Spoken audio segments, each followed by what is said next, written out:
প্রিয় দর্শক, পশ্চিমবাংলার বিখ্যাত চ্যানেল রিপাবলিক বাংলা, আর সেই রিপাবলিক বাংলা সাংবাদিকের অবস্থা দেখুন। গত 30 থেকে 40 বছরে এমন বৃষ্টি কলকাতার বুকে হয়নি, আর সেই বৃষ্টির জল কলকাতার বিভিন্ন জায়গায় জমে গেছে। এখন রিপাবলিক বাংলা সাংবাদিকের অবস্থা দেখুন।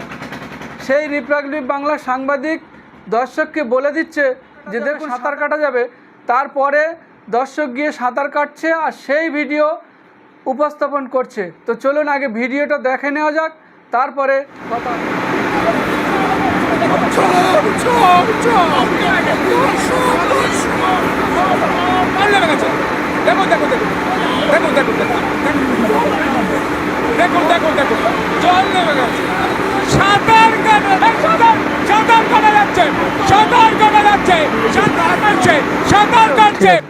ভিডিওটা দেখলেন তো, বৃষ্টির জল এত পরিমাণ বৃষ্টি হয়েছে যে এক তো গঙ্গায় জোয়ার, আর সেই জোয়ারের কারণে বৃষ্টির জল যেটা জমেছে সেই নিকাশির মাধ্যমে সেটা নামতে পারছে না।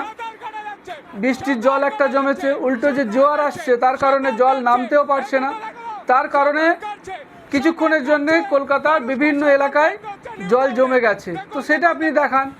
তাই বলে খবর পরিবেশন করার নামে যে অবস্থা আপনারা করছেন, যে দর্শককে আপনি বলে দিচ্ছেন যে দেখুন দেখুন দেখুন সাঁতার কাটা যাবে, কলকাতার এই অবস্থা, এটা তো একটা সাংবাদিকের পরিচয় নয়। তো প্রিয় দর্শক, আপনারা মতামত জানান কমেন্ট করে, কি বিষয়টা কি ঠিক উপস্থাপন করেছে নাকি বেঠিক।